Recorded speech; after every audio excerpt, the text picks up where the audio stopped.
Good afternoon అండి. Voice వినిపిస్తుందా? Voice వినిపిస్తుందండి. క్లాస్ స్టార్ట్ చేసేద్దామా?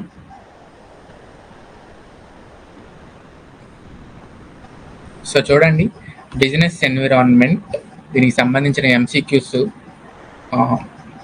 ఈరోజు ఒక 50 చూద్దాము, రేపు ఒక 50 చూద్దామండి. ఓకేనా? సో ఇది మనము ప్రీవియస్ క్వశ్చన్స్ అన్నీ కూడా కొంచెం గ్యాదర్ చేసి, ఓకేనా, ఎగ్జాక్ట్ ఆ మోడల్లోనే కాకుండా కొంచెం క్వశ్చన్స్ అనేవి కొంచెం చేంజ్ చేసి ఇచ్చాను. ఓకేనా? సో అంటే ఒక క్వశ్చన్ని బేస్ చేసుకొని ఆ ప్యాటర్న్లో వచ్చే ఇంకొక 4-5 క్వశ్చన్స్కి మనం ఆన్సర్ చేసేసేటట్టు మనం ఆ క్వశ్చన్స్ అని ప్రిపేర్ చేస్తున్నాను. ఓకేనా? సో దాన్ని బేస్ చేసుకొని ఇప్పుడు కొన్ని క్వశ్చన్స్, ఒక 50 క్వశ్చన్స్ అయితే మనం సాల్వ్ చేద్దాము. ఓకేనా? సో ఈ 50 క్వశ్చన్స్ సాల్వ్ చేశాక రేపు వచ్చి రిమైనింగ్ 15 సాల్వ్ చేసుకుందామండి.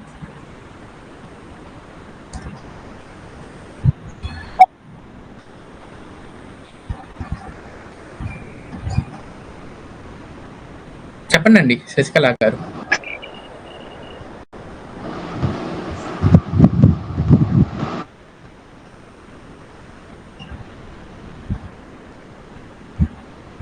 సో ఫస్ట్ క్వశ్చన్ చూడండి, which of the following element is not considered as macro economic environment element? ఓకేనా? So macro economic environment element కానిది ఏంటి? ఓకేనా? ఈస్ నాట్ కన్సిడర్డ్ యాజ్ అన్నాడు. ఓకేనా? Is not considered as. ఓకేనా? So we know business environment are divided into 2 types. ఓకేనా? ఏమేంటది? Internal environment,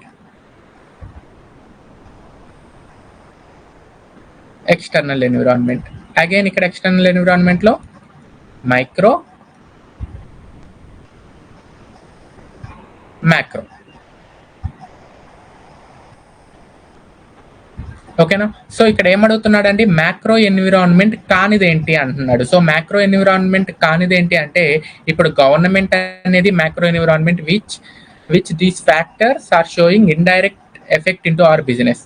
ఓకేనా? టెక్నాలజికల్ అడ్వాన్స్మెంట్ అనేది కూడా మ్యాక్రో ఎన్విరాన్మెంట్ అవుతుంది. కాంపిటీటర్స్ అనేది ఏమవుతుంది? మైక్రో ఎన్విరాన్మెంట్ అవుతుంది. ఓకేనా? సో లీగల్ ఎన్విరాన్మెంట్ కూడా ఏమవుతుంది?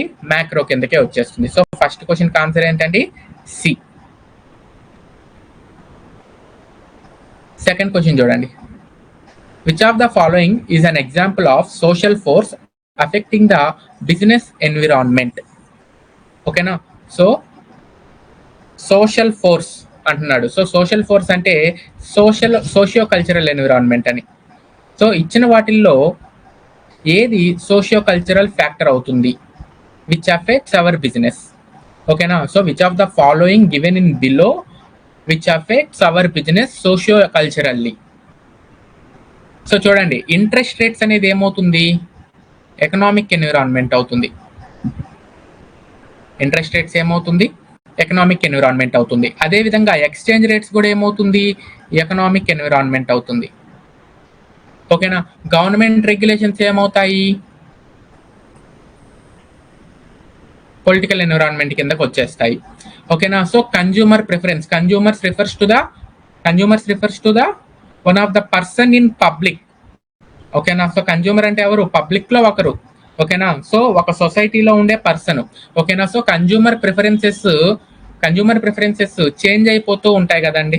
So consumer preferences depends on the cultural activities based on that society. ఓకేనా? సో ఆ కల్చర్ మీద డిపెండ్ అయి ఉంటుందండి కన్జ్యూమర్ ప్రిఫరెన్సెస్.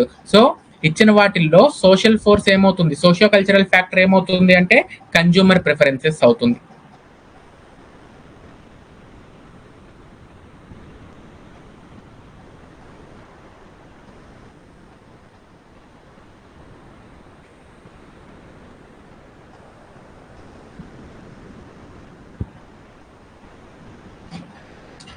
దానికి ఆన్సర్ చెప్పండి. What does the term business environment generally refers to? So business environment అంటే ఏంటి? జనరల్ గా బిజినెస్ ఎన్విరాన్మెంట్ ఏం చెప్తుంది?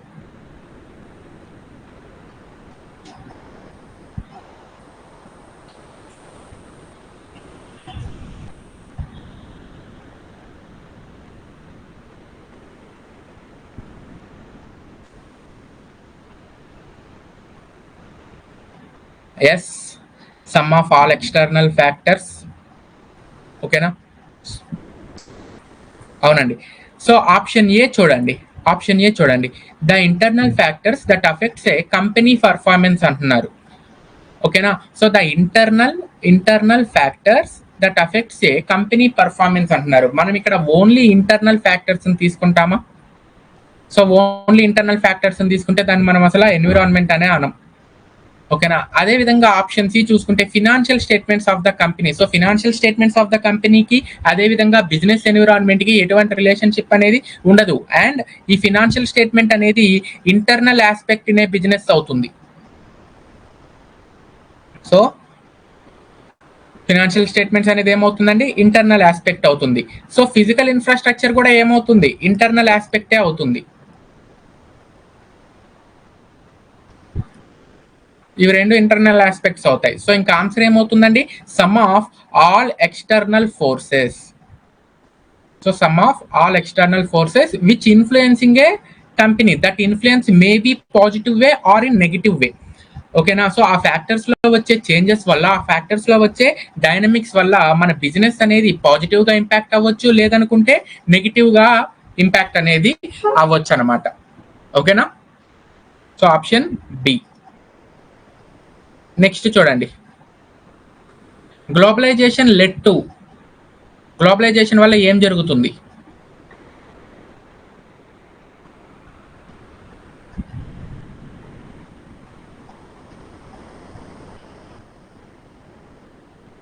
గ్లోబలైజేషన్ వల్ల ఏం జరుగుతుంది?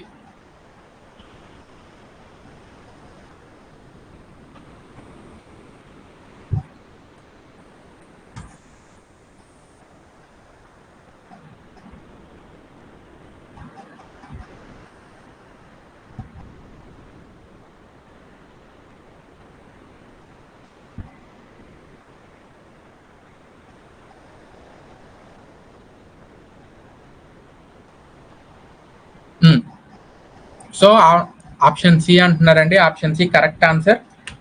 ఓకేనా, రిమైనింగ్ ఆప్షన్స్ కూడా చెక్ చేద్దాం. Increased protectionism, increased protectionism. So what is protectionism? Protectionism అంటే ఏంటి?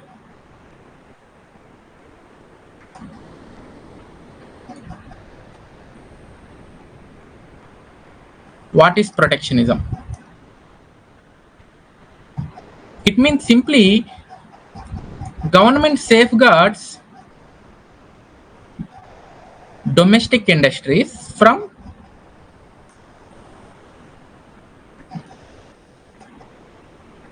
foreign competition. So foreign competition నుంచి మన డొమెస్టిక్ ఇండస్ట్రీస్ ని సేఫ్ గార్డ్ చేస్తుంది. ఓకేనా, దాన్ని ఏమంటాం మనం, ప్రొటెక్షనిజం అంటాం అన్నమాట. ఓకేనా, దాన్ని ఏమంటామండి, ప్రొటెక్షనిజం అంటాం. సో ప్రొటెక్షనిజం అంటే ఏంటి, ఫారిన్ కాంపిటీషన్ నుంచి మన డొమెస్టిక్ ఇండస్ట్రీస్, సో ఏ ఇండస్ట్రీస్ అయితే మన ఇండియాలో ఎస్టాబ్లిష్ అయ్యి సక్సెస్ఫుల్ గా రన్ అవుతూ ఉంటాయో, ఓకేనా, వాటిని ప్రొటెక్ట్ చేస్తుంది. దాన్ని మనం ప్రొటెక్షనిజం అంటాం. ఓకేనా, సో గ్లోబలైజేషన్ వల్ల ప్రొటెక్షనిజం అనేది పెరుగుతుందా? సో పెరగదు.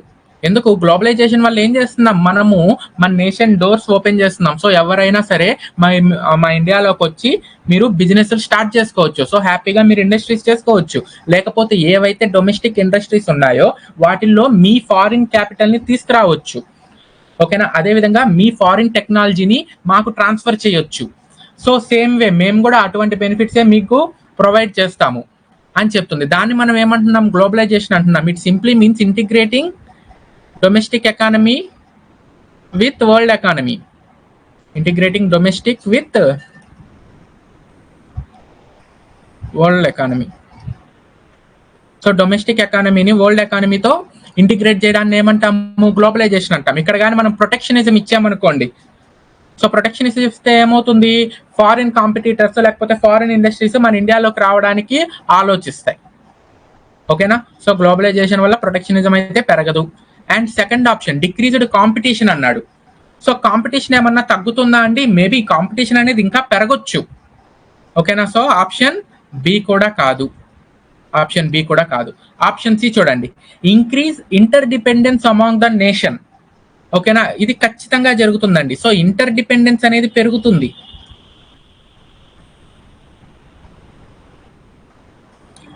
ఇంటర్ డిపెండెన్స్ అంటే ఒక దేశం మీద ఇంకొక దేశం ఆధారపడి ఉంటాయి అన్నమాట. అది ఆ అవకాశం అనేది పెరిగే ఛాన్స్ ఉంది.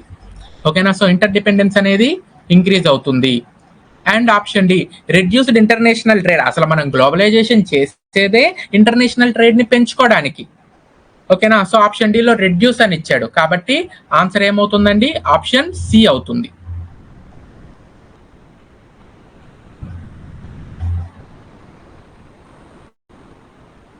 Next question, 5th question answer చెప్పండి.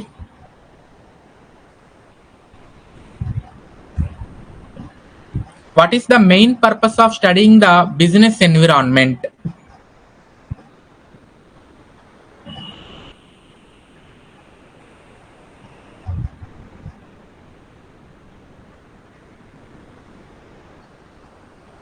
Yes, 5th దానికి ఆన్సర్ సీనా?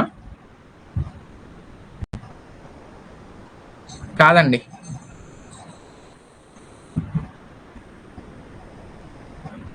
Yes, B answer. B answer. So చూడండి, what is the main purpose of studying business environment?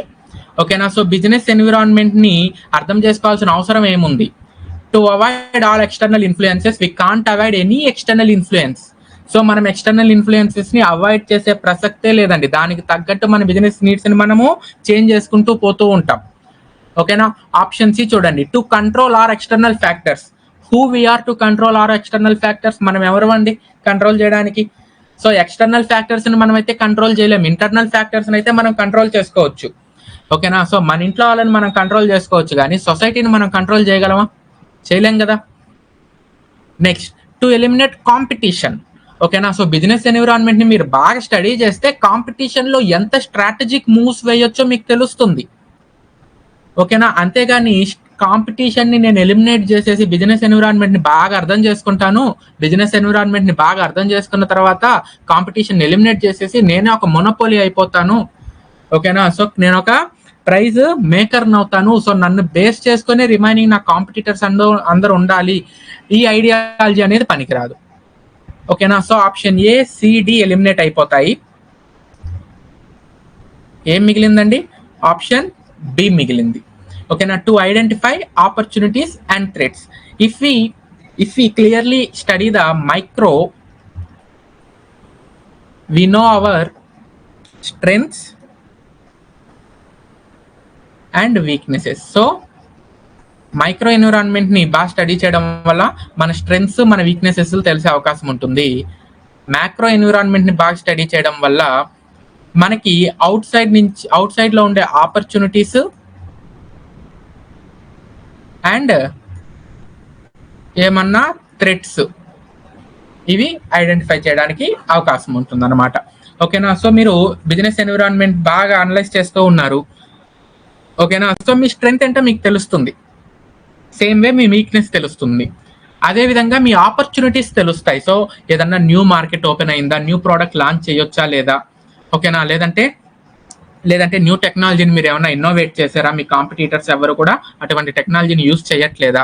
ఇటువంటి ఆపర్చునిటీస్ తెలుస్తాయి. And threats. ఓకేనా? సో ఎవరైనా న్యూగా ఇండస్ట్రీలోకి ఎంటర్ అయ్యారా? ఓకేనా? లేకపోతే మనం ఏమన్నా ఓల్డ్ టెక్నాలజీని యూజ్ చేస్తూ ఉన్నామా? ఇటువంటివన్నీ థ్రెట్స్ అన్నమాట. ఓకేనా? సో ఈ ఆపర్చునిటీస్, థ్రెట్స్ తెలిసే అవకాశం అనేది ఉంటుంది. నెక్స్ట్ దానికి ఆన్సర్ చెప్పండి.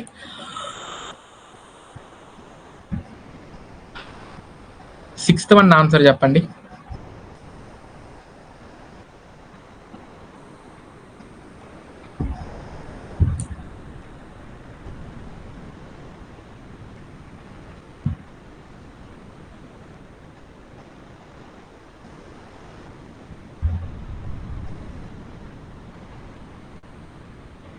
ఎస్, సి కాదండి Ramu garu, D, none of the above.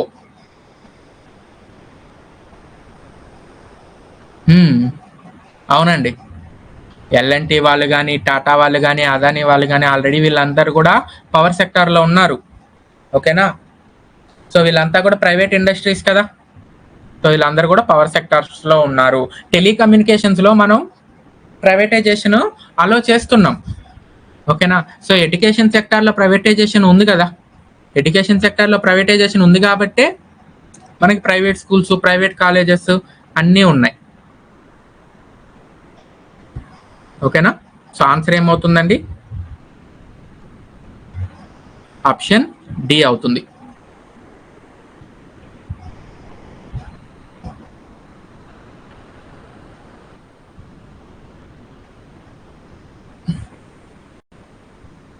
Next question.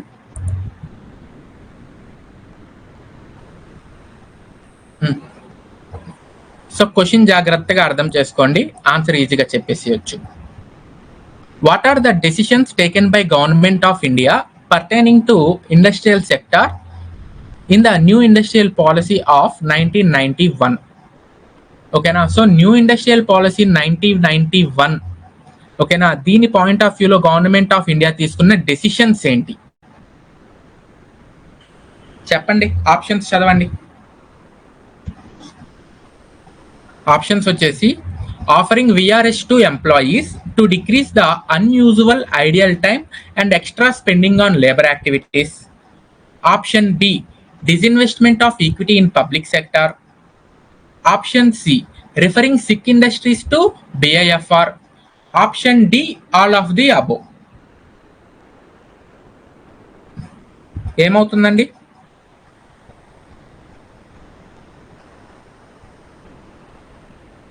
So option D అవుతుంది. ఎస్. ఓకేనా. సో మనం 1991 పాలసీ ప్రకారము ఎంప్లాయీస్కి విఆర్ఎస్ ఆఫర్ చేస్తూ ఉన్నాము. ఓకేనా. అదేవిధంగా disinvestment of equity in private sector which simply means privatisation. We offer privatisation in the form of disinvestment and referring sick industries. So sick industries అంటే ఆల్మోస్ట్ ఎక్కువగా లాసుల్లో ఉండే ఇండస్ట్రీస్ అనమాట. సో కాన్సిక్యూటివ్ గా 5 years వరుసగా లాసుల్లో ఉంటే ఆ ఇండస్ట్రీస్ ని మనము సిక్ ఇండస్ట్రీస్ అంటాం. ఓకేనా. సో ఆ సిక్ ఇండస్ట్రీస్ ని బిఐఎఫ్ఆర్ కి రిఫర్ చేస్తూ ఉన్నాము. బిఐఎఫ్ఆర్ అంటే ఏంటండి?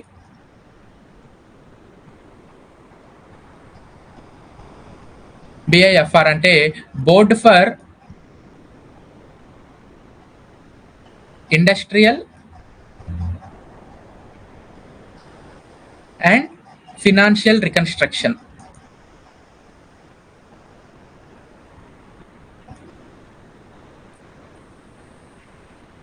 Board for industrial and financial reconstruction. So BIFR కి మనము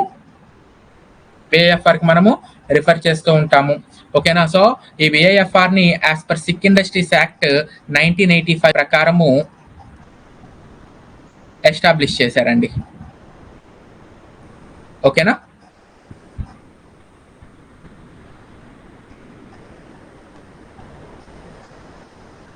సో ఆన్సర్ ఏమవుతుంది? All of the above. ఓకేనా. So all of the above answer అవుతుందండి.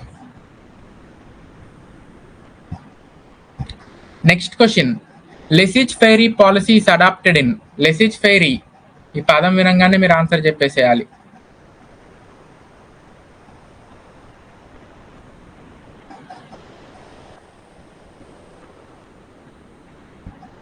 Yes, capitalist economy. ఇంతకీ లెసిజ్ ఫెయిరీ అంటే ఏంటండి? మనం ఎకనామిక్స్లో చెప్పుకొని ఉంటాం.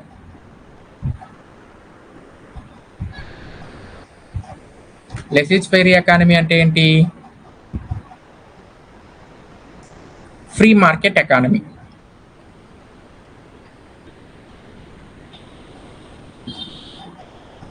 So free market economy is a feature of capitalist economy. Socialist లో ఉండదు కదండి ఫ్రీ మార్కెట్ ఎకానమీ. ఓకేనా. సో ఆన్సర్ ఏమవుతుందండి? Capitalist economy. Next question.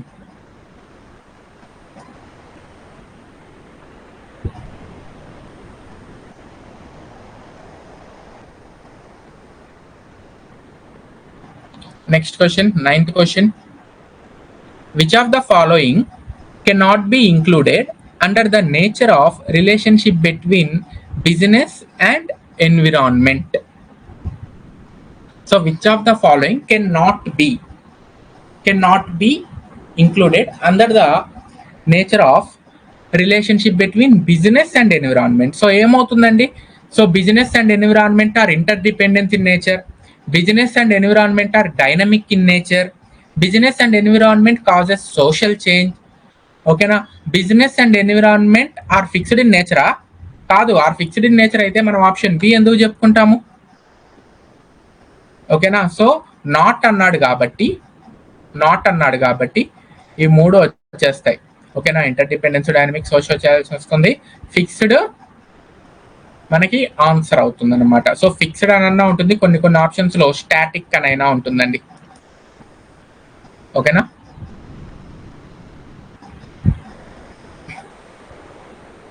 Next question, match the following. Match చేయండి. సో లిస్ట్ ఏలో macro economic policy, fiscal policy, monetary policy, technology policy. List below fiscal federalism, mitigation of national hazards, balance of payments, inflation. ఓకేనా,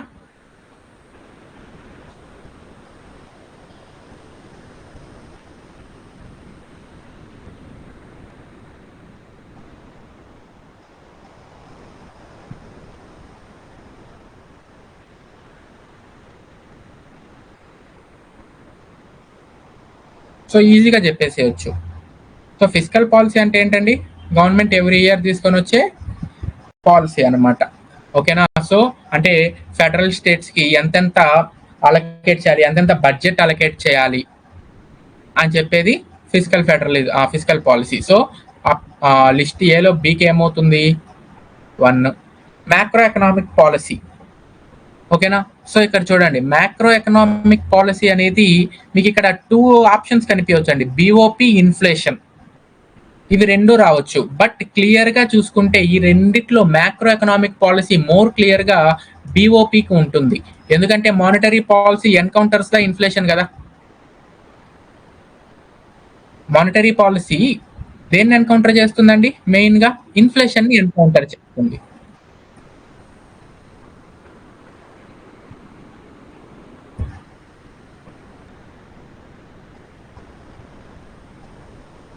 so monetary policy అనేది inflation ఎక్కువగా encounter చేస్తుంటుంది. And technological policy, it mitigates the national hazards.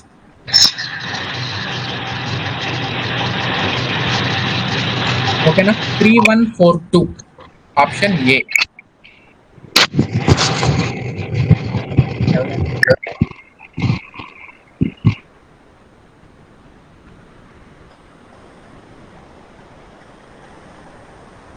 ఓకేనా, so ఇక్కడ చూడండి, macro economic policy అనేది balance of payments ని, inflation, ఇవి రెండు కూడా మ్యాక్రో ఎకనామిక్ పాలసీ కిందకే వస్తాయి. But more specifically monetary policy అనేది విచ్ టార్గెట్స్ ద ఇన్ఫ్లేషన్. ఓకేనా, so main objectives of monetary policy అనేది కూడా మనం చెప్పుకున్నాం. సో మానిటరీ పాలసీకి మెయిన్ ఆబ్జెక్టివ్ ఏంటి, to cut down the inflation. ఓకేనా, సో ఇన్ఫ్లేషన్ ఓవర్ కాకుండా అదే విధంగా తక్కువ కాకుండా చూస్తూ ఉంటుంది అనమాట. ఓకేనా, so that's why macro economic పాలసీలో మనం బ్యాలెన్స్ ఆఫ్ పేమెంట్స్ అనేవి పెట్టుకోవాల్సి వచ్చింది అనమాట.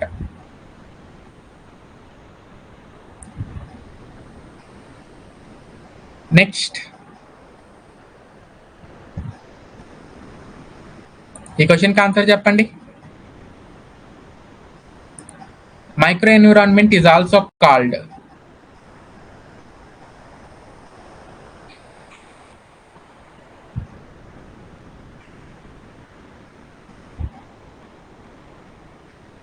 Yes, operating environment. Micro environment ఏమంటామండి, ఆపరేటింగ్ ఎన్విరాన్మెంట్ అంటాం. ఓకేనా, అదేవిధంగా మ్యాక్రో ఎన్విరాన్మెంట్ ఏమంటాము, జనరల్ ఎన్విరాన్మెంట్ అంటాం అనమాట. ఓకేనా, సో ఈ ఎకనామిక్ ఎన్విరాన్మెంట్ కానీ పొలిటికల్ ఎన్విరాన్మెంట్ కానీ మ్యాక్రో ఎన్విరాన్మెంట్ లోని ఫ్యాక్టర్స్. ఓకేనా, so micro environment is also called as operating environment. ఎందుకని, where our company or our establishments operates its daily activities కాబట్టి. ఓకేనా, సో ఎక్కడైతే మన ఆర్గనైజేషన్ అనేది దాని డైలీ యాక్టివిటీస్ ని ఆపరేట్ చేసుకుంటుందో దాన్ని మైక్రో ఎన్విరాన్మెంట్ అంటాం కదా. Next question, Next question. Dash is a very important factor that provides competitive advantage. So which of the following gives us a competitive advantage? ఓకేనా. So ఏ factor మనకి competitive advantage ఇస్తుంది? So competitive advantage అంటే ఏంటండి, మన competitors కన్నా మనం ఒక step ahead లో ఉండడం, బిహైండ్ లో కాదు. ఓకేనా. సో మన కాంపిటీటర్స్ కన్నా మనం ఒక స్టెప్ ముందు ఉండడాన్ని కాంపిటేటివ్ అడ్వాంటేజ్ అంటారు. సో దేని వల్ల మనకి కాంపిటేటివ్ అడ్వాంటేజ్ వస్తుంది? మన మాడ్యులేషన్ వల్ల వస్తుందా, డైమెన్షన్ వల్ల వస్తుందా, వేరియేషన్ వల్ల వస్తుందా, ఇన్నోవేషన్ వల్ల వస్తుందా? ఇన్నోవేషన్ అంటే ఏంటి? Creating a new things. ఓకేనా. సో దేనివల్ల మన కాంపిటీటర్స్ కంటే మనం కొంచెం ఆడ్గా కనిపిస్తాము అంటే ఇన్నోవేషన్ వల్ల.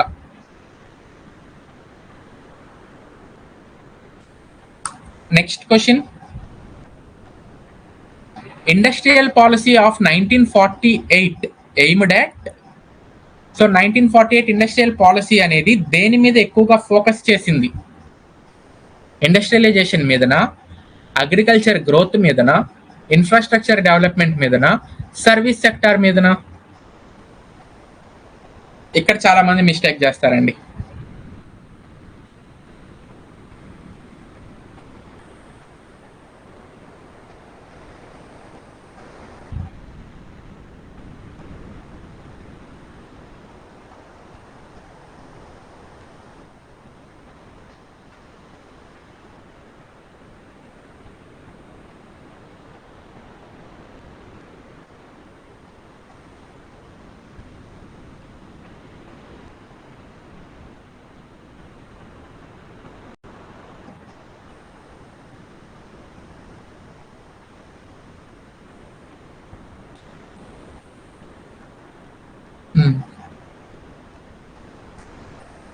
సో ప్రసాద్ గారు కరెక్ట్గా చెప్పారు. ఇండస్ట్రియలైజేషన్ మీద ఫోకస్ చేస్తుందండి. ఓకేనా. ఎందుకంటే ఆ టైంలో అగ్రికల్చర్ అనే దాని మీద కన్నా కూడా సో కొత్తగా మనకి ఇండిపెండెన్స్ వచ్చింది కాబట్టి సో కంట్రీ ఎకనామికల్గా డెవలప్ అవ్వాలి అంటే అగ్రికల్చర్ కన్నా కూడా ఇండస్ట్రీసే ఎక్కువగా కీ రోల్ ప్లే చేస్తాయి అని చెప్పి సో 1948 పాలసీలో ఇండస్ట్రియలైజేషన్ మీద ఎక్కువగా ఫోకస్ చేశారనమాట. ఓకేనా. So main goal was to build a strong industrial base. To build a strong industrial base.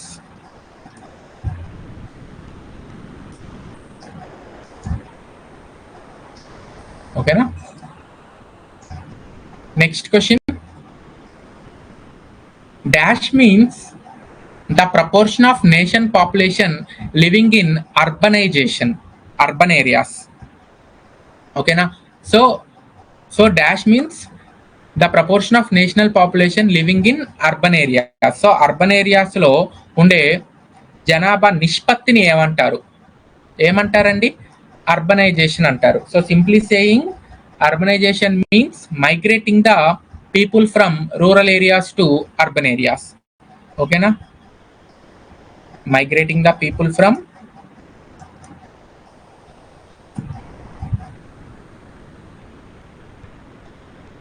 Rural to urban. ఓకేనా. సో ఏమవుతుందండి 14th క్వశ్చన్కి ఆన్సర్ ఆప్షన్ సి అవుతుంది. 15th క్వశ్చన్ చూడండి. Obsolescence means dash of products. So ఈ obsolescence అనేది మనము అకౌంట్స్లో ఎక్కువగా వింటూ ఉంటామండి. ఆబ్సొలెసెన్స్ అంటే ఏంటి? Implementation, outdated, assessment, quality. So obsolescence అనేది మనం ఎక్కువగా అకౌంట్స్లో వింటూ ఉంటాం. ఏ టాపిక్లో వింటుంటాము? డిప్రిషియేషన్లో వింటూ ఉంటాం. So obsolescence means outdated of the products. ఓకేనా. సో ప్రోడక్ట్ అవుట్డేటెడ్ అయిపోతే దాన్ని ఏమంటాం మనము? అబ్సొలెసెన్స్ అంటాం అన్నమాట. ఓకేనా. సో అది కూడా డిప్రిషియేషన్లో ఒక భాగం, అవుట్డేటెడ్. నెక్స్ట్ క్వశ్చన్ చూడండి. Which of the following statement with respect to culture is false?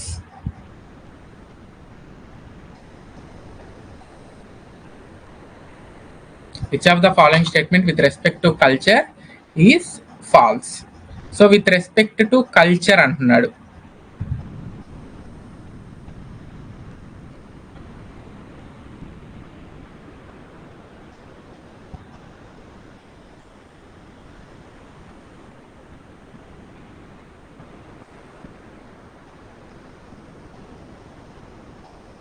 So first option చూడండి, culture is enduring.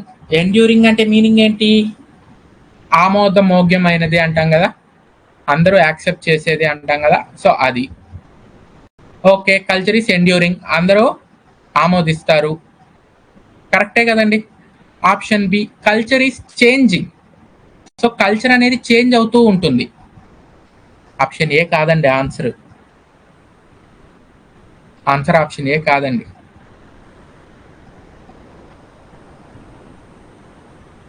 Culture is enduring అంటే కల్చర్ని అందరూ యాక్సెప్ట్ చేస్తారు. కల్చర్ ఈస్ చేంజింగ్, కల్చర్ అనేది చేంజ్ అవుతూ ఉంటుంది. Next, culture is evolved among the members of A society. అంతే కదా, ఒక సొసైటీలో ఉండే మెంబర్స్ మధ్య కల్చర్ అనేది డెవలప్ అవుతూ ఉంటుంది. ఓకేనా? సో ఆప్షన్ సి కూడా కరెక్టే. ఆప్షన్ డి చూడండి, culture is determined by national boundaries. National boundaries determine చేస్తాయండి కల్చర్ని. కల్చర్ని నేషనల్ బౌండరీస్ డిటర్మైన్ చేస్తాయా? చెయ్యవు. ఓకేనా? సో కల్చర్ అనేది ఒక జియోగ్రాఫికల్ బౌండరీకి మనం పరిమితం చేయలేమండి. ఓకేనా? ఎక్కడికక్కడ చేంజ్ అయిపోతూ ఉంటుంది అనమాట. సో ఏపీలో ఒక కల్చర్ ఉంటుంది, తెలంగాణలో ఒక కల్చర్ ఉంటుంది, బెంగళూరులో ఒక కల్చర్ ఉంటుంది. ఓకేనా? అంతేగాని నేషనల్ బౌండరీస్ని బేస్ చేసుకొని కల్చర్ అనేది ఉంటుందా? సో నేషనల్ బౌండరీస్ని బేస్ చేసుకొని కల్చర్ అనేది అయితే ఉండదు. సో మనల్ని ఫాల్స్ స్టేట్మెంట్ అడిగాడు. Option D.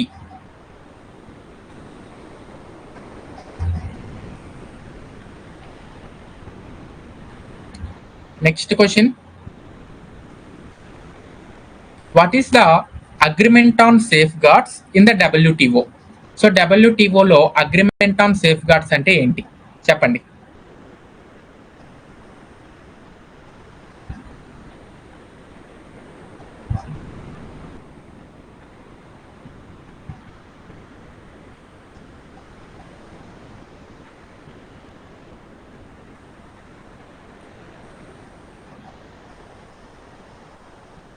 సో ఇంటెలెక్చువల్ ప్రాపర్టీని ప్రొటెక్ట్ చేసేదాన్ని అగ్రిమెంట్ ఆన్ సేఫ్ గార్డ్స్ అనరండి. ఓకేనా? So agreement on safeguards అంటే ఏంటి అంటే ఎస్. సో చూడండి, ఫారిన్ కంట్రీస్ నుంచి లేకపోతే ఫారిన్ ఇండస్ట్రీస్ నుంచి డొమెస్టిక్ ఇండస్ట్రీస్ని సేఫ్ గార్డ్ చేయడం కోసము టెంపరీగా ఏదైనా ట్రేడ్ రెస్ట్రిక్షన్స్ని ఆ కంట్రీ ప్రమోట్ చేసుకుంటూ ఉంటే దాన్ని ఏమంటాము? అగ్రిమెంట్ ఆన్ సేఫ్ గార్డ్స్ అంటాం అన్నమాట. ఓకేనా? సో ఫారిన్ ఇండస్ట్రీస్ నుంచి లేకపోతే ఫారిన్ కాంపిటీషన్ నుంచి డొమెస్టిక్ ఇండస్ట్రీస్ని ప్రొటెక్ట్ చేసుకునే అగ్రిమెంట్స్ని మనం ఏమంటాము? అగ్రిమెంట్స్ ఆన్ సేఫ్ గార్డ్స్ అంటాం. అది డంపింగ్ డ్యూటీస్ అవన్నీ కూడా మనకి కస్టమ్స్లో వస్తుందండి, ఇక్కడ రాదు. డంపింగ్, యాంటీ డంపింగ్ ఇవన్నీ కూడా కస్టమ్స్లో వస్తుంది. ఇక్కడ విత్ పర్స్పెక్టివ్ ఆఫ్ WTO అడిగాడు. ఓకేనా? సో WTOలో అగ్రిమెంట్ ఆన్ సేఫ్ గార్డ్స్ అంటే ఏంటి అని అడిగాడు. ఓకేనా?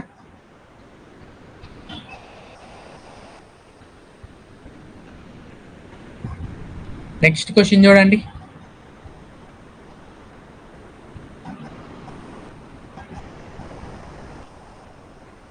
ఎయిటీన్త్ స్టేట్మెంట్ చూడండి. ట్రూ ఆర్ ఫాల్స్ స్టేట్మెంట్స్ లాగా అడుగుతున్నాడు చూడండి. The Industrial Policy Resolution of 1956 aimed to create a completely free market economy in India. ఓకేనా? సో 1956 ఇండస్ట్రియల్ పాలసీ ఏమేంటి అంటే ఇండియాలో ఫ్రీ మార్కెట్ ఎకానమీని తీసుకొని రావడం. ఇంకొక విషయం అండి, ఇండియాలో ఫ్రీ మార్కెట్ ఎకానమీ లేదు, ఇండియాలో మిక్స్డ్ ఎకానమీ ఉంది. ఓకేనా? సో ఆబ్వియస్గా స్టేట్మెంట్ అయితే wrong. Yes. So 1956 policy concentrates morely on the public sector development. Okay na? So it gives a prominent role for the public sector. Okay na? So 1956 policy అనేది public sector కి అనుకూలంగా ఉంటుందన్నమాట. అందుకే దాని మీద వచ్చిన విమర్శలు కూడా ఏంటి, ఇది ఇది సోషలిస్ట్ ఎకానమీకి తీసుకెళ్లేటట్టుంది. అంటే 1956 పాలసీ సోషలిస్ట్ ఎకానమీ వైపు అడుగులు వేసేటట్టుంది అని చెప్పి ఆ టైంలో ఉండే అపోజిషన్ లీడర్స్ కూడా విమర్శించారు. ఓకేనా? సో దీనికి ఆన్సర్ ఏమవుతుందండి? ఆన్సర్ ఏమవుతుంది? ఆప్షన్ బి అవుతుంది. Next question, what is the impact of political instability on business? So ఒక కంట్రీలో లేకపోతే ఒక స్టేట్లో పొలిటికల్ ఇన్స్టెబిలిటీ ఉంది, రాజకీయ అస్థిరత ఉంది, దానివల్ల బిజినెస్కి ఏమవుతుంది? పొలిటికల్ ఇన్స్టెబిలిటీ ఉంటే మీరైతే ఇన్వెస్ట్ చేస్తారా అండి? ఇన్వెస్ట్ చేయరు కదా. సో పొలిటికల్ ఇన్స్టెబిలిటీ వల్ల ఇన్వెస్ట్మెంట్లు రావు. ఓకేనా? ఇన్నోవేషన్స్ అనేవి ఉండవు. ఇన్వెస్ట్మెంట్లు లేకపోతే ఇన్నోవేషన్స్ ఎక్కడి నుంచి వస్తాయి? సో ఏమవుతుంది? హిండర్స్ గ్రోత్, గ్రోత్ అనేది తగ్గిపోతుంది.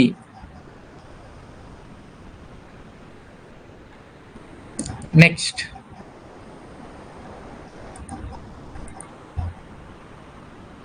క్వశ్చన్, స్టేట్మెంట్ చూడండి. businesses should solely concentrate on their economic objectives and not worry about social responsibilities. So బిజినెస్లు అనేవి వాటి యొక్క ఎకనామిక్ ఆబ్జెక్టివ్స్ మీదనే కాన్సన్ట్రేషన్ చేయాలి, సోషల్ రెస్పాన్సిబిలిటీస్ని పట్టించుకోవాల్సిన అవసరం లేదు. ఓకేనా? ఇది కరెక్ట్ స్టేట్మెంటా రాంగ్ స్టేట్మెంటా? ఆబ్వియస్గా రాంగ్ స్టేట్మెంటే. ఓకేనా? సో బిజినెస్లకి లాంగ్ టర్మ్ గ్రోత్ గాని ఉండాలి అంటే, లాంగ్ టర్మ్ సస్టైనబిలిటీ ఉండాలి అంటే సోషల్ నీడ్స్ని అదేవిధంగా సోషల్ రెస్పాన్సిబిలిటీస్ని కలిగి ఉండాలన్నమాట. సో సోషల్ నీడ్స్ని ఫుల్ఫిల్ చేయాలి అండ్ సోషల్ రెస్పాన్సిబిలిటీ అనేది ఉండాలి. ఓకేనా? ఎందుకంటే ఎవరు కూడా బిజినెస్ని ఒక షార్ట్ పీరియడ్ కోసం స్టార్ట్ చేయరు. ఓకేనా? Business having perpetual succession. Perpetual succession అంటే ఏంటి? టు బీ కంటిన్యూడ్ అనమాట. కంటిన్యూ అవుతూనే ఉంటుంది బిజినెస్ అనేది, ఒక పాయింట్ దగ్గర ఆగిపోదు. ఓకేనా? సో అలాగా ఆ విధంగా లాంగ్ టర్మ్ ప్రాస్పెరిటీ మీరు కానీ సాధించాలి అంటే మీరు సోషల్ నీడ్స్ని ఫుల్ఫిల్ చేయడంతో పాటు మీకు సోషల్ రెస్పాన్సిబిలిటీ కూడా ఉండాలన్నమాట. ఓకేనా? సో ఇచ్చిన స్టేట్మెంట్ ఏమవుతుందండి? రాంగ్ స్టేట్మెంట్ అవుతుంది. ఓకేనా? ఎస్, 21 క్వశ్చన్కి ఆన్సర్ ఏ అండి. సో అసర్షన్ చూసుకున్నట్లయితే business has social objectives. Reason చూసుకున్నట్లయితే business is a part of society and depends on it. So business and society can inter dependence on both అనమాట. ఇవి రెండు కూడా ఒకదాని మీద ఒకటి డిపెండ్ అయి ఉంటాయి. ఓకేనా? సో ఆన్సర్ ఏమవుతుందండి? ఆప్షన్ ఏ అవుతుంది. ఓకేనా? Both assertion and reason are true and R is the correct explanation of A. Next question again, assertion and reason. చూడండి, assertion, external environmental factors poses both opportunities and threats to a business. So assertion అయితే కరెక్టే అండి. Reason చూడండి, businesses must adapt the changes in the external environment to survive and thrive. ఓకేనా? So బిజినెస్లు అనేవి external ఎన్విరాన్మెంట్లో వచ్చే చేంజెస్ని అడాప్ట్ చేసుకోవాలి. ఎందుకోసము? సర్వైవ్ అండ్ థ్రైవ్ కోసం. సర్వైవ్ అవ్వడానికి అడాప్ట్ చేసుకోవాలి. సో రీజన్ కూడా కరెక్టే. ఓకేనా? సో ఆన్సర్ ఏమవుతుందండి? Both A and R true and R is the correct explanation of A. ఓకేనా? నెక్స్ట్ ఆన్సర్ చెప్పండి. డైరెక్ట్ క్వశ్చన్ ఇది, డైరెక్ట్ క్వశ్చన్ అండి. ఆన్సర్ చెప్పండి. The industrial policy resolution of 1956 classified industries into how many schedules? So ఎన్ని షెడ్యూల్స్గా classify చేసింది industrial policy 1956 ప్రకారం ఇండస్ట్రీస్ని? ఎన్ని schedules అండి? 3 షెడ్యూల్స్. ఓకేనా? సో షెడ్యూల్ ఏ వచ్చేసి ఎక్స్క్లూజివ్లీ ఫర్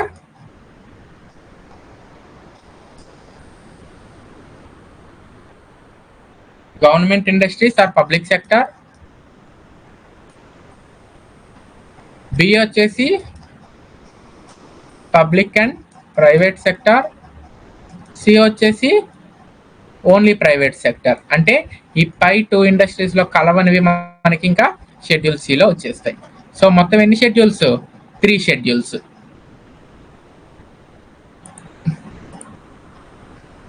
ఓకేనా? నెక్స్ట్ క్వశ్చన్ 24th క్వశ్చన్ చూడండి. Which of the following best captures the shift in approach from 1956 policy to 1991 policy? ఓకేనా? సో 1956 పాలసీ నుంచి 1991 పాలసీకి మనం షిఫ్ట్ అయ్యేటప్పుడు ఏది బెస్ట్ పాయింట్? ఓకేనా? సో చూడండి ఆ షిఫ్ట్ అనేది ఎక్కడ బాగా జరిగింది. Option A, from deregulations to increased regulations. ఇది అసలు రాంగ్ అండి. ఎందుకంటే మనం 1991 పాలసీ ప్రకారము లిబరలైజేషన్ తీసుకొని వచ్చాం, అంతేగాని రెగ్యులేషన్స్ అయితే మనం పెంచలేదు. సో ఆప్షన్ ఏ అయితే కాదు. ఓకేనా? ఆప్షన్ బి చూడండి, ఫ్రమ్ ప్రొటెక్షనిజం టు లిబరలైజేషన్. ఓకేనా? సో ఇది కరెక్టే. సో ప్రొటెక్షనిజం అంటే ఇదే పాయింట్ మనకి ఇంతకు ముందు కూడా ఎక్కడ వచ్చింది ఏదో పాయింట్లో. ఓకేనా? సో ప్రొటెక్షనిజం అంటే ఏంటి? ఫారిన్ కంపెనీస్ దగ్గర నుంచి మన డొమెస్టిక్ కంపెనీస్ ని ప్రొటెక్ట్ చేసుకోవడం, దాన్ని ప్రొటెక్షనిజం అంటాం. ఓకేనా? సో మనం 1956 పాలసీ ప్రకారము ఫారిన్ ఎఫ్డిఐస్ ని ఫుల్ గా డిస్కరేజ్ చేసాం. 1956 పాలసీలో ఎఫ్డిఐని అలో చేయలేదు మనం.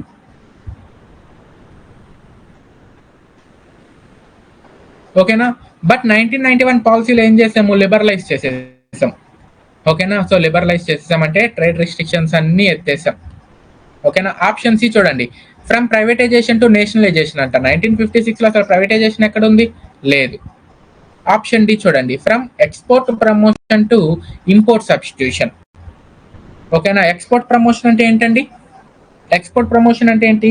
ఎక్స్పోర్ట్ చేసే వాళ్ళకి కొన్ని ఇన్సెంటివ్స్ అవి ఇవ్వడం. ఇంపోర్ట్ సబ్స్టిట్యూషన్ అంటే ఏంటి? మనం ఏ వస్తువుల్ని ఇంపోర్ట్ అయితే చేసుకుంటున్నామో ఆ వస్తువుల్ని మనమే క్రియేట్ చేసుకోవడం. సో ఆప్షన్ డి కూడా కాదు. ఓకేనా? ఎందుకంటే ఆ టైంలో మనకి ఇంటర్నేషనల్ ట్రేడ్ అనేది కూడా కరెక్ట్గా లేదు. 1956 టైంలో ఇంటర్నేషనల్ ట్రేడ్ అనేది మనకి అంత సాటిస్ఫాక్టరీగా లేదు. ఓకేనా? సో ఆన్సర్ ఏమవుతుందండి? From protectionism to liberalisation. Next 25th question చూడండి. What was the primary objective behind the disinvestment of public sector undertakings in the 1991 industrial policy? So 1991 industrial policy ప్రకారము డిజిన్వెస్ట్మెంట్ కి primary objective ఏంటి? ఓకేనా? So disinvestment అంటే ఏంటండి? Taking back the equity. ఓకేనా? Taking back the ఈక్విటీని return తీసేసుకోవడం, ఇండస్ట్రీస్లో ఉండే ఈక్విటీని రిటర్న్ తీసేసుకోవడం. సో దానికి మెయిన్ ఆబ్జెక్టివ్ ఏంటి? Option A, to increase the government control over the industrial sector. మనం ఉండే ఈక్విటీని రిటర్న్ తీసేసుకుంటూ ఉంటే మరి గవర్నమెంట్ కంట్రోల్ ఎలా పెరుగుతుంది? సో గవర్నమెంట్ ఈక్విటీ ఏదైతే ఉందో దాన్ని రిటర్న్ తీసేసుకునేదాన్ని డిస్ఇన్వెస్ట్మెంట్ అంటాం. సో ఓనర్ కానప్పుడు కంట్రోల్ ఎలా చేస్తాడండి? చేయలేడు కదా. సో ఆప్షన్ ఏ కాదు. ఆప్షన్ సి చూడండి, to nationalise the private sector industries. అసలు దీనికి డిస్ఇన్వెస్ట్మెంట్ కి సంబంధమే లేదు.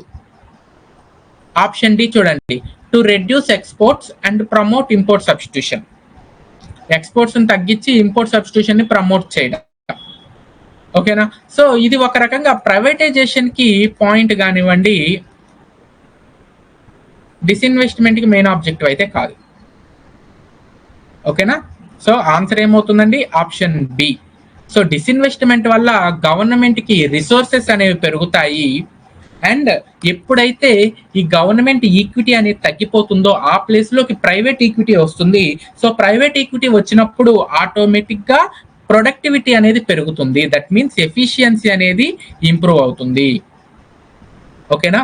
So main objective for disinvestment as per 1991 policy is to raise the resources for the government and improve the productivity at the public sector units. Okay na?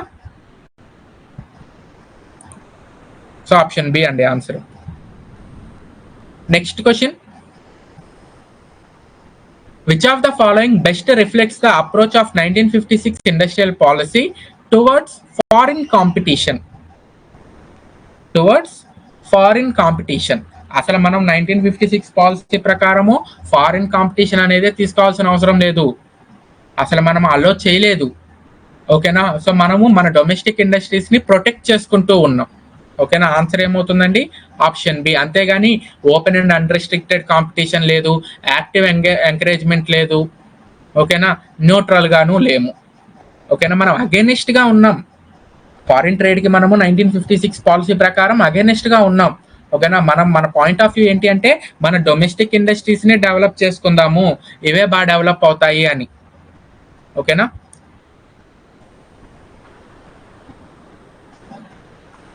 Next చూడండి 27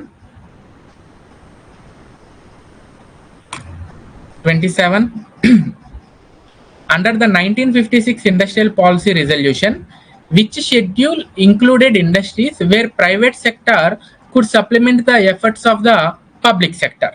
So ఇది combination of private and public sector అండి. So A షెడ్యూల్లో ఉంది combination of private and public sector as per industrial policy 1956 అంటే schedule బిలో ఉంది. ఓకేనా, schedule B.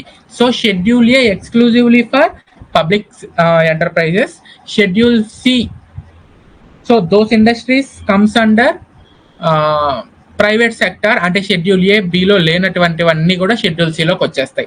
అసలు షెడ్యూల్ డి అనేది మనకి 1956 పాలసీ ప్రకారం లేదు.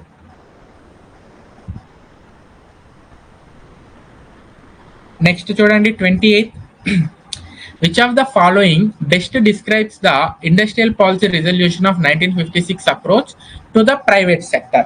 ఇందాక 1956 approach with respect to foreign trade అడిగాడండి, ఇప్పుడు 1956 approach with respect to private sector అడుగుతున్నాడు. ఓకేనా, సో మనము ఇంతకు ముందు బిఫోర్ డిస్కస్ చేసుకున్న క్వశ్చన్ లో so 1956 policy approach towards foreign trade అడిగాడు. ఈ క్వశ్చన్ లో ఏమడుగుతున్నాడు? 1956 policy approach towards private sector అడుగుతున్నాడు. ఓకేనా, ఆన్సర్ చెప్పండి.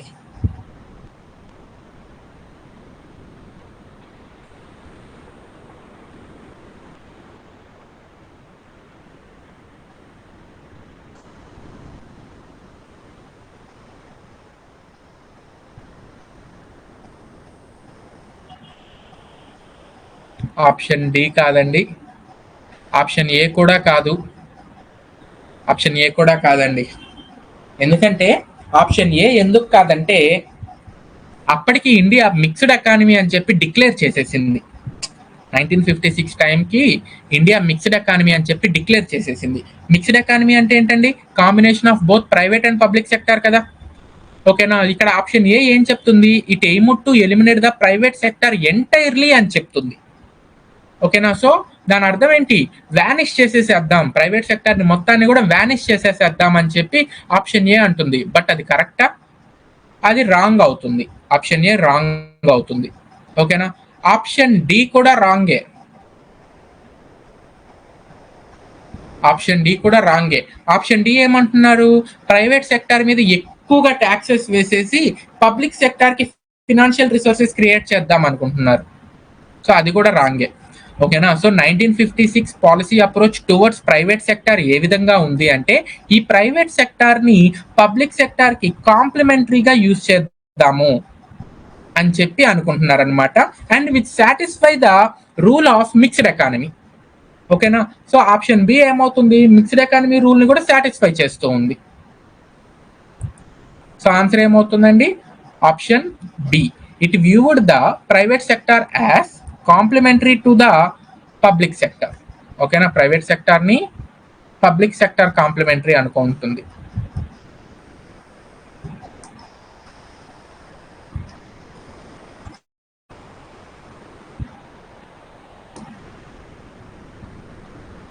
నెక్స్ట్ క్వశ్చన్ చూడండి.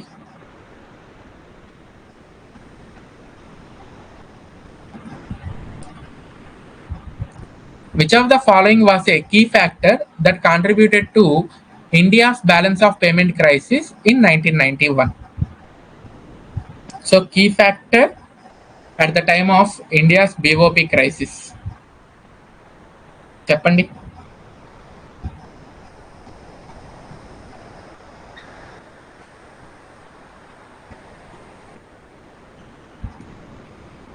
యాక్చువల్గా బ్యాలెన్స్ ఆఫ్ పేమెంట్స్ టాపిక్ అనేది మనకి సిలబస్లో లేదండి. ఓకేనా, బట్ బిట్ వచ్చింది కాబట్టి చూడండి. A surge in exports of manufactured goods.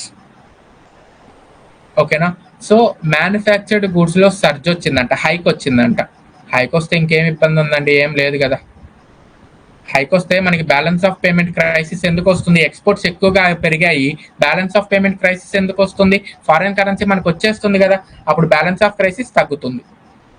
ఓకేనా, సో ఆప్షన్ ఏ కాదు. ఆప్షన్ బి చూడండి, high levels of foreign exchange reserves. Foreign exchange reserves ఎక్కువగా ఉంటే again balance of payment crisis ఎందుకు వస్తుంది?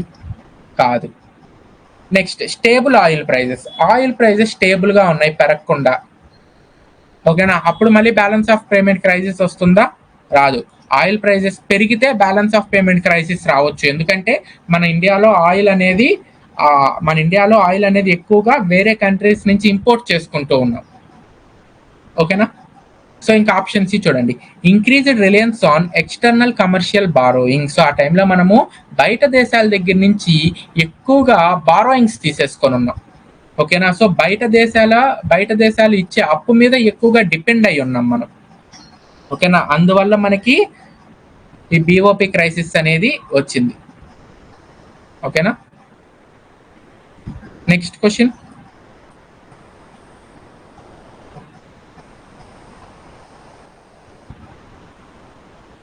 Thirtieth question.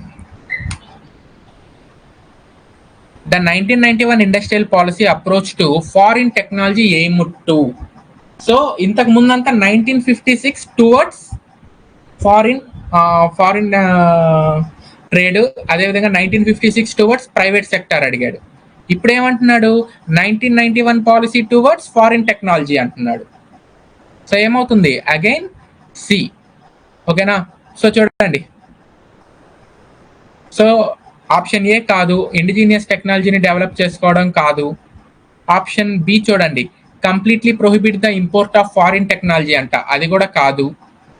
ఓకేనా, ఆప్షన్ డి చూడండి, focus solely on labour intensive technologies, అది కూడా కాదండి. ఓకేనా, ఆప్షన్ సి చూడండి, encourage the inflow of foreign technology to modernise Indian industry. ఓకేనా, సో ఫారిన్ టెక్నాలజీని ఇంపోర్ట్ చేసుకొని మనము ఇండియన్ ఇండస్ట్రీస్ని డెవలప్ చేసుకుంటాం అన్నమాట. నెక్స్ట్, సో ఇవి ప్రీవియస్ క్వశ్చన్స్ అండి వరుసగా. నెక్స్ట్ క్వశ్చన్ చూడండి, business is an economic activity related to same way production and distribution of goods and services. ఓకేనా, ఓన్లీ ప్రొడక్షన్ ఉన్నా సరిపోదు, ప్రొడక్షన్ లేకుండా డిస్ట్రిబ్యూట్ ఎలా చేస్తాం? ఓకేనా, సాటిస్ఫైయింగ్ హ్యూమన్ వాంట్స్ ఓన్లీ అంట. హ్యూమన్ వాంట్స్ సాటిస్ఫై చేస్తే సరిపోతుందా? కంపెనీకి ఎకనామిక్ ఆబ్జెక్టివ్స్ ఉండాలి కదా. కాబట్టి ఆన్సర్ ఏమవుతుందండి? Production and distribution of goods and services అవుతుంది. 32, business is defined as economic activity on a continuous basis involving. So ఇది ఆన్సర్ ఈజీగా చెప్పేయచ్చు. Production of goods for sale, okay. Exchange of goods for money, ఏం చెప్పలేదంటే money అనే కదా, okay. Supply of services for profit. So అన్నీ వస్తున్నాయి కదండి. సో ఆన్సర్ ఏమవుతుంది? All of the above. Next, what is environmental scanning? So ఇది కూడా డైరెక్ట్ క్వశ్చనే అండి. ఇవన్నీ కూడా ప్రీవియస్గా మన స్టేట్ గవర్నమెంట్లో అడిగిన వేరియస్ క్వశ్చన్స్ని నేను తీసుకొని వచ్చాను. ఓకేనా, సో స్టేట్ గవర్నమెంట్లో రకరకాల ఎగ్జామ్స్ జరుగుతూ ఉంటాయి కదండి, కామర్స్కి సంబంధించి, వాటిల్లో నుంచే తీసుకొని వచ్చాను అనమాట. ఏపీ సెట్, ఓకేనా. సో ఎక్స్ట్రీమ్ వచ్చేసి ఏపీ సెట్ అండి, ఓకేనా. లోయర్గా వచ్చేసి మనకి పీజీ సెట్ అని జరుగుతుంది కదా, కామర్స్ పీజీ సెట్. ఆ పీజీ సెట్లో నుంచి క్వశ్చన్స్ అనమాట. ఓకేనా, ఇప్పుడు ఇవన్నీ కూడా చిన్న చిన్న అడుగుతున్నాడు కదా, ఇవి కొంచెం పీజీ సెట్లో నుంచి అలా అడుగుతూ ఉన్నాను, అలాంటివి తీసుకున్నాను. ఇప్పుడు ఎన్విరాన్మెంటల్ స్కానింగ్ అంటే ఏంటి? ఓకేనా, ఇవన్నీ కూడా ఆ పీజీ సెట్ ఆ ప్యాటర్న్ నుంచి తీసుకున్నాను. ఓకేనా. సో ఎన్విరాన్మెంటల్ స్కానింగ్ అంటే ఏంటి? Analysing and understanding the business environment. So ఇది correct answer. Next question, which of the following is a general force affecting business? What is general force? General force అంటే ఏంటండి? General force అంటే ఏంటి? ఇంతకు ముందు కూడా చెప్పాను. జనరల్ ఫోర్స్ అంటే ఏంటి? Macro environmental factor. Macro environment factors.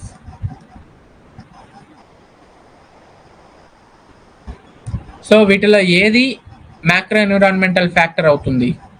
Option C technological factors అవుతుంది. So technological factor is a macro environmental factor. Yes. Next, which of the following is an example of legal factors? బాగా prepare అయిపోయినట్టున్నారు, answers టక్ టక్ టక్ టక్ చెప్పేస్తున్నారు. Which of the following is example of legal factors? So legal factor కి example ఏంటి?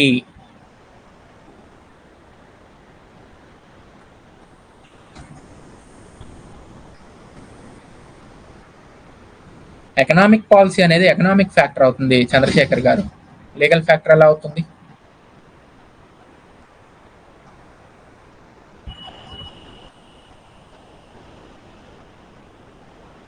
Cultural norms అనేవి సోషియో కల్చరల్ ఆస్పెక్ట్ కిందకి వస్తాయి. ఓకేనా.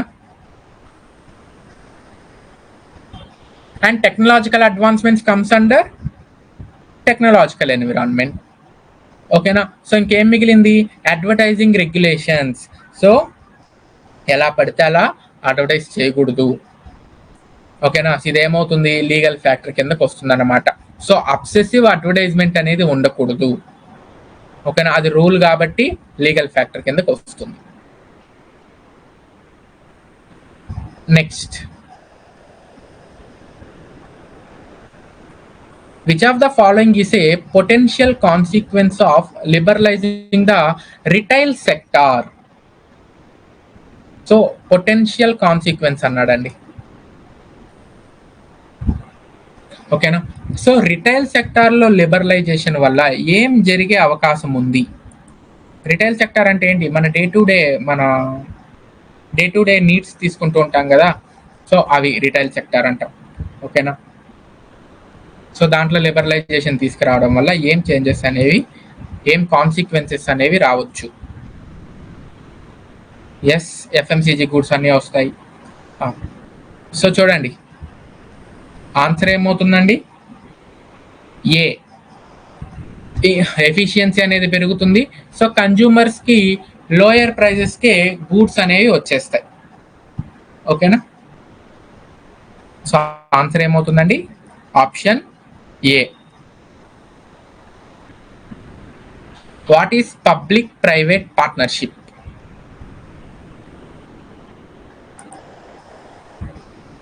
పబ్లిక్ ప్రైవేట్ పార్ట్నర్షిప్ అంటే ఏంటి?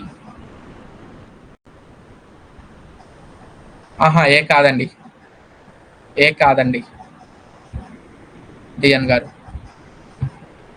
సో ఏంటి? ఏ complete take over of private company by the government. అది కాదు ఆన్సర్. ప్రైవేట్ కంపెనీని గవర్నమెంట్ టేక్ ఓవర్ చేసుకుంటే దాన్ని పీపీపీ అన్నాం. ఓకేనా. సో పబ్లిక్ ప్రైవేట్ పార్ట్నర్షిప్ అంటే ఏంటి? గవర్నమెంట్ అదేవిధంగా ప్రైవేట్ కంపెనీ ఏదైనా ఒక ప్రాజెక్ట్ కోసం కొలాబరేట్ అవ్వడం. ఫర్ ఎగ్జాంపుల్ మన పోలవరం ప్రాజెక్ట్ కన్స్ట్రక్ట్ చేస్తున్నారు చూడండి, మేగా కంపెనీ వాళ్ళు అదేవిధంగా గవర్నమెంట్ కలిసి కన్స్ట్రక్ట్ చేస్తూ ఉన్నారు. ఓకేనా. సో 37 ఆన్సర్ ఏంటి? Collaborating the government agency and private company to finance, build or operate a project. ఓకేనా. Next question, a fire sale in privatisation refers to. So what is meant by fire sale? Fire ని sale చేయడమా fire sale అంటే?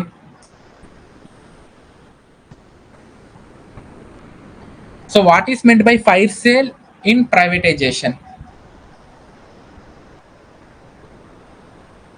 హడావిడిగా sale చేసేసేయడం అండి. తక్కువ ప్రైస్కి ఎంత వస్తే అంతకి సేల్ చేసేసేయడం. ఫైర్ సేల్ అంటే. ఓకేనా. So selling assets quickly at a very low price. ఇక్కడ వెరీ లో ప్రైస్ అండి, నాట్ ఏ రీజనబుల్ అని. ఓకేనా. సో రీజనబుల్ ప్రైస్ కి సేల్ చేసేయడము అలా ఏం రాదు, తక్కువ ప్రైస్ కి సేల్ చేసేసేదాన్ని మనం ఏమంటాము, ఫైర్ సేల్ అంటాం. Next, ESOP or sometimes used in privatisation to. ESOPని అప్పుడప్పుడు మనము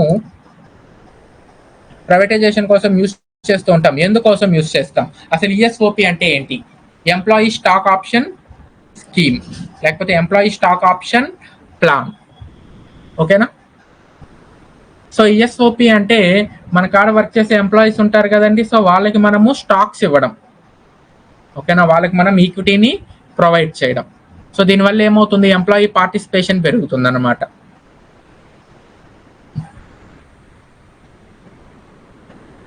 సో ఆన్సర్ ఏమవుతుందండి, option B. Give employees a stake in the privatised company. So ఒక పబ్లిక్ సెక్టర్ ఆర్గనైజేషన్ ఉంది, దాంట్లో ఉండే స్టాక్ మొత్తాన్ని కూడా మనము ఎంప్లాయీస్కి సేల్ చేస్తూ ఉన్నాం. ఓకేనా. సో ESOP ఇచ్చాం.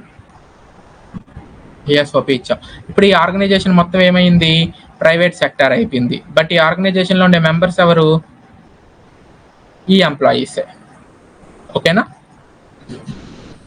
నెక్స్ట్ చూడండి, which of the following can be considered a form of privatisation.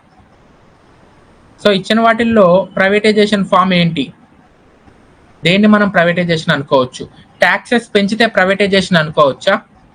లేకపోతే బ్యాంకుల్ని నేషనలైజ్ చేయడాన్ని ప్రైవేటైజేషన్ అంటామా? లేకపోతే స్టాక్ మార్కెట్ని రెగ్యులేట్ చేయడాన్ని ప్రైవేటైజేషన్ అంటామా? లేకపోతే అవుట్ సోర్సింగ్ ఇవ్వడాన్ని ప్రైవేటైజేషన్ అంటామా? ఏంటండి, out sourcing the government services.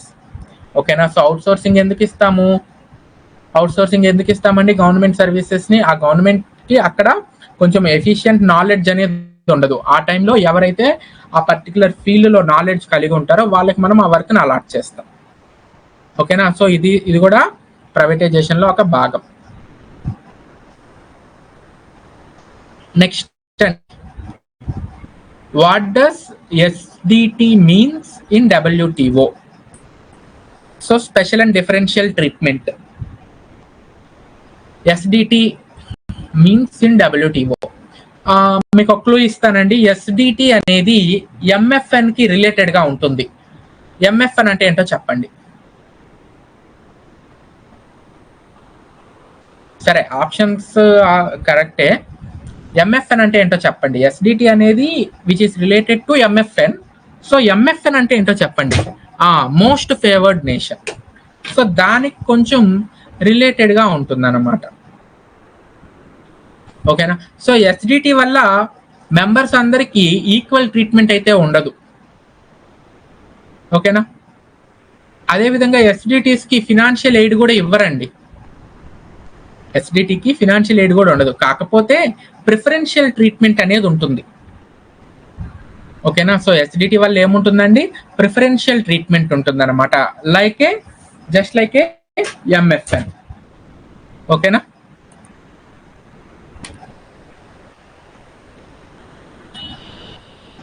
So WTO established in, చెప్పండి, ఈజీగా చెప్పేసేయచ్చు. WTOని ఎప్పుడు ఎస్టాబ్లిష్ చేశారు?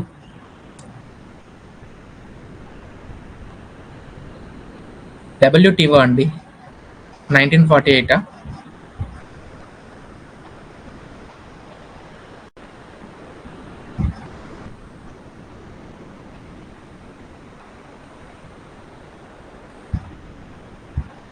WTO అండి చంద్రశేఖర్ గారు 1995. సో ఎప్పుడు ఎస్టాబ్లిష్ చేశారండి? 1995లో ఎస్టాబ్లిష్ చేశారు. Replacement of GATT. Next, what is the key impact of globalisation on labour markets?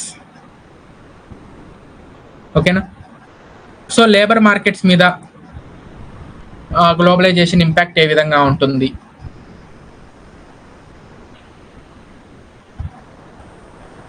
ఇక్కడ కీ ఇంపాక్ట్ అడిగాడండి.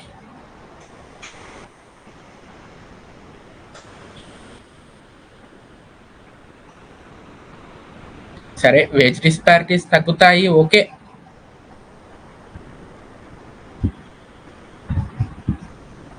జాబ్ సెక్యూరిటీ పెరుగుతుందా? చెప్పలేమండి. వేజ్ డిస్పారిటీస్ తగ్గుతాయని కూడా మనం చెప్పలేం. కాకపోతే ఎంప్లాయ్మెంట్ అనేది షిఫ్ట్ అవ్వచ్చు అక్రాస్ ద నేషన్స్. ఒక కంట్రీ నుంచి ఇంకో కంట్రీకి ఎంప్లాయ్మెంట్ అనేది షిఫ్ట్ అవ్వచ్చు అనమాట. ఓకేనా? So shift in employment to developing countries. Next, ఇందాక ప్రైవేటైజేషన్లో ఫైర్ సేల్ చూసాం కదండి. నెక్స్ట్, స్ట్రాటజిక్ సేల్ అంటే ఏంటి?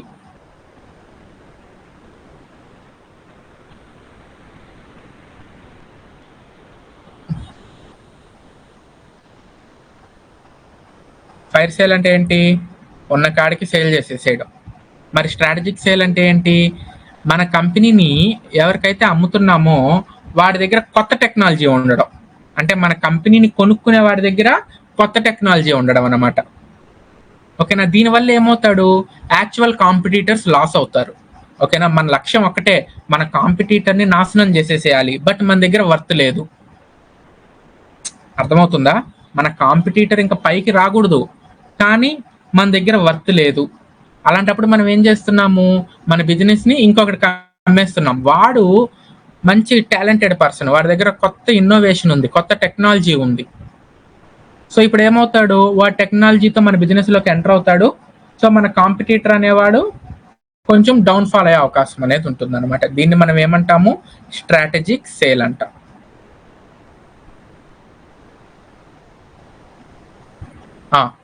Next, golden share in privatised company means.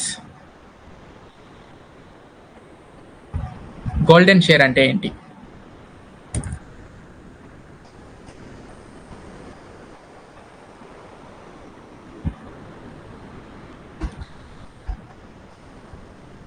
So చూడండి, all shares are equally valuable అంటున్నారు. అది రాంగ్. అది employee receives a portion of shares for free, అది ఈఎస్ఓపి కిందకి, బోనస్ షేర్స్ కిందకి వస్తుంది. సో అది కాదు. The companies guaranteed high profits, so అది కూడా కాదు. సో గోల్డెన్ షేర్ అంటే ఏంటంటే గవర్నమెంట్ రిటైన్ చేసుకునే షేర్ అనమాట. ఓకేనా? ఆ షేర్కి స్పెషల్ ఓటింగ్ రైట్స్ అనేవి ఉంటాయి. ఓకేనా? On behalf of public interest government ఆ షేర్, ఆ ఓటింగ్ రైట్స్ని యూజ్ చేసుకుంటుంటుంది. ఓకేనా? దాన్ని మనం గోల్డెన్ షేర్ అంటాం. నెక్స్ట్, అసెర్షన్ చూడండి. Privatisation may lead to reduce access to essential services for some population. So privatisation వల్ల కొంతమంది పాపులేషన్కి ఎసెన్షియల్ సర్వీసెస్కి యాక్సెస్ అనేది తగ్గిపోతుందంట. ఓకేనా? ఆప్షన్ బి చూడండి. Private companies may prioritise profitability over social welfare. నిజమే కదా? సో ప్రైవేట్ కంపెనీస్కి సోషల్ వెల్ఫేర్ కన్నా కూడా వాళ్ళ ప్రాఫిటబిలిటీనే అవసరం. ఓకేనా? ఫర్ ఎగ్జాంపుల్ చూడండి, ఈ మిల్క్ డైరీస్ ఉంటాయి చూడండి, ప్రైవేట్ మిల్క్ డైరీస్. ఈ ప్రైవేట్ మిల్క్ డైరీస్ ఏం చేస్తుంటాయి? మినిమం పాపులేషన్ క్రైటీరియాని పెట్టుకుంటూ ఉంటాయి అన్నమాట. ఓకేనా? మినిమం పాపులేషన్ క్రైటీరియా అంటే వాళ్ళు ఆ పాల ప్యాకెట్ సప్లై చేయాలి కదండి. ఆ పాల ప్యాకెట్ సప్లై చేసేదానికి అట్లీస్ట్ ఆ విలేజ్లో 250 మెంబర్స్, 300 మెంబర్స్ ఉంటే, ఓకేనా, ఆ ఏరియాలో మిల్క్ ప్యాకెట్ డిస్ట్రిబ్యూషన్ అనేది ఇస్తుంది. ఒకవేళ అంతకన్నా తక్కువ ఉందనుకోండి, మిల్క్ ప్యాకెట్ డిస్ట్రిబ్యూషన్ ఇవ్వదు. ఫర్ ఎగ్జాంపుల్ 250 అబోవ్ ఉన్నారనుకోండి, డిస్ట్రిబ్యూషన్ ఇస్తుంది. 249, 230 అలా ఉన్నారనుకోండి, డిస్ట్రిబ్యూషన్ ఇవ్వదు. అంటే ఆ 230 పీపుల్కి ఆ మిల్క్ అనే ఎసెన్షియల్ సర్వీస్ అనేది అందట్లేదు కదండి. అదే గవర్నమెంట్ సెక్టర్ అనుకోండి, ఒక్కరున్నా ఇద్దరున్నా కూడా వాళ్ళ డిస్ట్రిబ్యూషన్ ఛానల్స్ అనేవి వెళ్తాయి. ఎందుకు? వాళ్ళకి గవర్నమెంట్ సెక్టర్కి ప్రాఫిటబిలిటీ కన్నా కూడా సోషల్ వెల్ఫేరే ఇంపార్టెంట్. ఓకేనా? ప్రైవేట్ సెక్టర్కి అలా కాదు. అందుకే కదా గవర్నమెంట్ స్కూల్స్ ఒక 10 మంది స్టూడెంట్స్ ఉండే విలేజ్లో కూడా రన్ అవుతూ ఉంటాయి. ప్రైవేట్ స్కూల్స్ రన్ అవుతాయా? అవ్వవు. ఓకేనా? సో ఆన్సర్ ఏమవుతుందండి? బోత్ అసెర్షన్, రీజన్ రెండు కూడా కరెక్టే. Next question, potential disadvantage of privatization. So which of the following is disadvantage of privatization? ప్రైవేటైజేషన్లో ఉండే ఎస్ అంగన్వాడీ. ప్రైవేటైజేషన్లో ఉండే డిసడ్వాంటేజ్ చెప్పండి.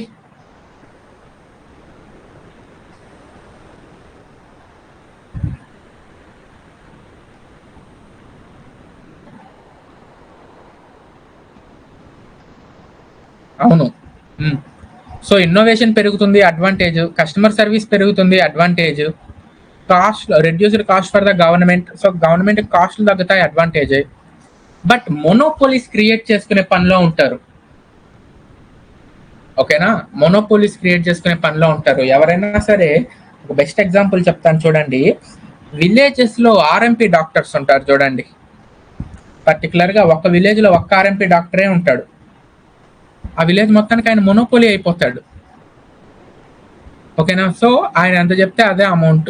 మొనోపోలీ వల్ల ఏమవుతుంది, కస్టమర్ సర్వీస్ బాగున్నా కూడా కస్టమర్ దగ్గర నుంచి ఎక్కువ అమౌంట్ తీసుకోవాల్సి వస్తుంది అనమాట. ఓకేనా, ఎందుకు ఆ ఏరియాలో ఇంకెవ్వరు కూడా డాక్టర్స్ ఉండరు, ఆర్ఎంపీస్ ఉండరు.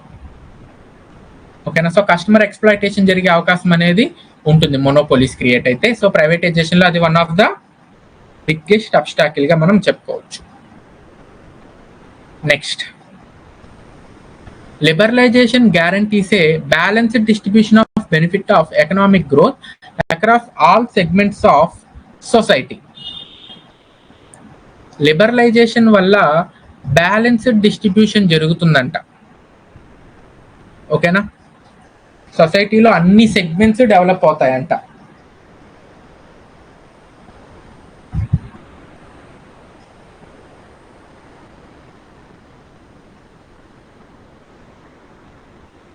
ఏమవుతుందండి, ఫాల్స్.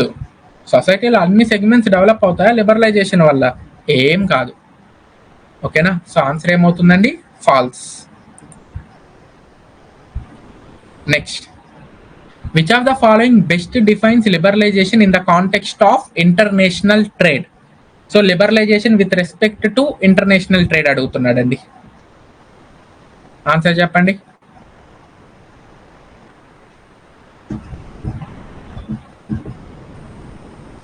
ఆప్షన్ ఏ చూడండి, increasing tariffs on imported goods.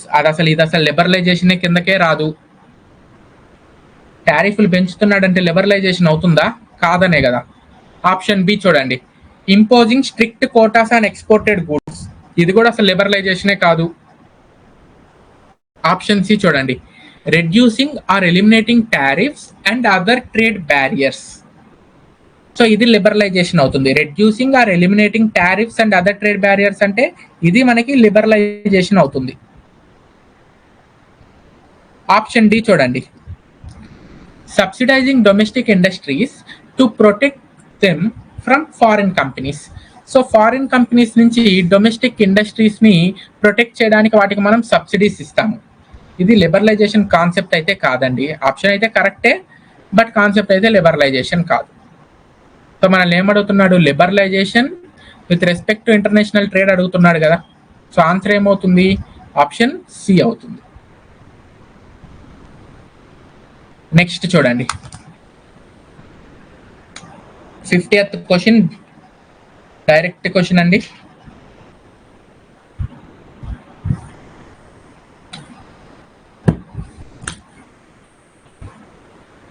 Which of the following industries was exclusively reserved for the public sector under Schedule A of 1956 Industrial Policy Resolution? ఓకేనా, సో 1956 ఇండస్ట్రియల్ పాలసీ ప్రకారం schedule ఏలో ఉండేవన్నీ కూడా exclusively for government sector ఇండస్ట్రీసే. ఓకేనా, so అందులో ఏది మనకి cement industry both private and public, cotton both private and public, sugar both private and public, arms and ammunition మాత్రం exclusively for public sector. ఓకేనా, so 50th క్వశ్చన్కి ఏమవుతుందండి, ఆన్సర్ సి అవుతుంది. ఓకేనా, సో ఇక్కడ వరకు చూడండి అండి. ఓకే అండి, షూర్, ఖచ్చితంగా. సరే అండి, మంగళవారం ఈ బిజినెస్ ఎన్విరాన్మెంట్ కంప్లీట్ చేసేసుకుందాం 100 క్వశ్చన్స్.